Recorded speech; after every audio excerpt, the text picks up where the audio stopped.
আসসালামু আলাইকুম। ওয়ালাইকুম আসসালাম ওয়া রাহমাতুল্লাহি ওয়া বারাকাতুহু। কেমন আছেন? আলহামদুলিল্লাহ, আল্লাহর রহমতে ভালোই আছি। কাকা, মার্কেটে পেঁয়াজের আমদানি আজকে কেমন দেখতে পাচ্ছেন? মার্কেটের পেঁয়াজের আমদানি আমার ঘরে একটু কম। আজকে আমাকে হলো, আজকে বাজার আছে তো, আজকে দেশে বাজার। আমাদের আবার আল্লাহর রহমতে কালকে আমদানি বেশি। আজকে কেনাকাটা করবো পেঁয়াজ। আচ্ছা আজকে আমাদের দেশ গ্রামে হলো আজকে বাজার, তো আজকে কিনা কালকে আবার পড়ে না। আচ্ছা আচ্ছা কালকে আবার আচ্ছা। আমদানি বেশি হবে। কালকে আবার আমদানি বেশি হবে না? হ্যাঁ। আচ্ছা, এই যে আমরা আজকে পেঁয়াজ দেখতে পাচ্ছি আপনাদের ঘরে, পাবনা এবং ফরিদপুর মিলিয়ে আছে কিছু পেঁয়াজ আছে দেখতে পাচ্ছি হ্যাঁ। ঘরে। পেঁয়াজের যে বাজারটা রয়েছে আজকে কেমন দেখতে পাচ্ছেন? কমতি না বৃদ্ধির দিকে রয়েছে? না, বাড়ে নাই, দুই একটা কম কমতেছে, বাড়ে নাই। বাড়ে নাই?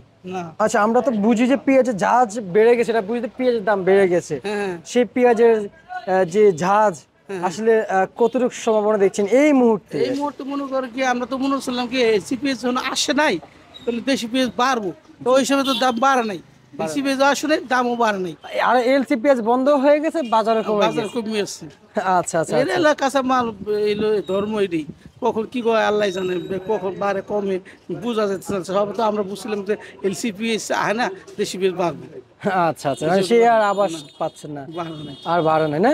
না। আচ্ছা, এই আমরা কিন্তু দেখতে পাচ্ছি যে দেশি পেঁয়াজ এখানে আজকের দেশি পেঁয়াজের বাজার হোক ফরিদপুর হোক পাবনা, সকলে যেন বাজার কিন্তু এখন 2-1 টাকা এদিক সেদিক করে বিক্রি হচ্ছে। হ্যাঁ, কোন দিন 2 টাকা বেশি, কোন দিন 1 টাকা কম বিক্রি হচ্ছে। এই এমনি এমনি আচ্ছা, আছে।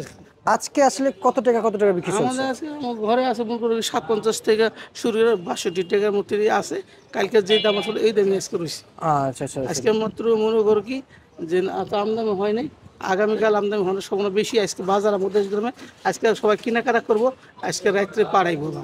আচ্ছা কাকা, একটু জানতে চাই, রসুন বাজার কিন্তু 90 টাকা ছিল, আপনারা বলেছেন যেটা মোটা রসুন। মোটা রসুন যেটা যে ওই যে নাটোরে। মোটা যদি থাকে, হ্যাঁ, এটা হইতে পারে। কিন্তু এখন হঠাৎ আসলে আমরা শুনতে পাচ্ছি রসুন তার বাজার নাকি কমেছে। আমি এখানে তো মোটা নাম করে মিডিয়াম। এটা আচ্ছা, এবার রসুনের বাজার নাকি কমেছে কাকা? মিডিয়াম, এটা লই মানে এটা আছে, এটা 50 টাকা। এই যেটা এটা নাটোর, কিন্তু এটা মিডিয়াম। এসএসসি কোন আছে, ওর অন্য ঘরে আছে, মোটাও আছে। হঠাৎ করে রসুনের বাজারটা কমে গেল কাকা? রসুন বাজার কমে যায়, তখন বাজার ভাব, কাঁচা বাজার এটা কম হয়, কি হয় মানে এইবারে কমে, কমই বাড়ে। মানে বলা যায় না কোথায় যায়। চলা যায় না। আচ্ছা আচ্ছা আচ্ছা। আর আর আমার ঘরে রসুন যেমন আছে, তেমন আছে 50, এই যে 55, 58 এর মধ্যে আছে দেশি রসুন। বেশি। আর চায়না রসুন কত চায়না বিক্রি রসুন চলছে আছে বর্তমানে বাজার আছে তোমার 95 থেকে 100 টাকার মধ্যে আছে। আজকের বাজারে? 95 থেকে 100 টাকার ভিতরে আছে, এর তো বেশি নাই। না না, আচ্ছা আচ্ছা। এই আর উঠতে গেলে হাই, আর যদি আর ফার্স্ট আর যদি হোয়াইট বড় থাকে, তাহলে এরকম 105 টাকা দেবো। আচ্ছা আচ্ছা আচ্ছা এই আচ্ছা, যে চায়না রসুন দাম কমই, বুঝতে পারছি। চায়না দাম কম। কাকা, আপনাকে অসংখ্য অসংখ্য ধন্যবাদ জানাচ্ছি আজকে খবরাখবর জানিয়ে দেওয়ার জন্য। সুপ্রিয় দর্শক, যেমনটি দরদাম ছিল ঢাকা থেকে,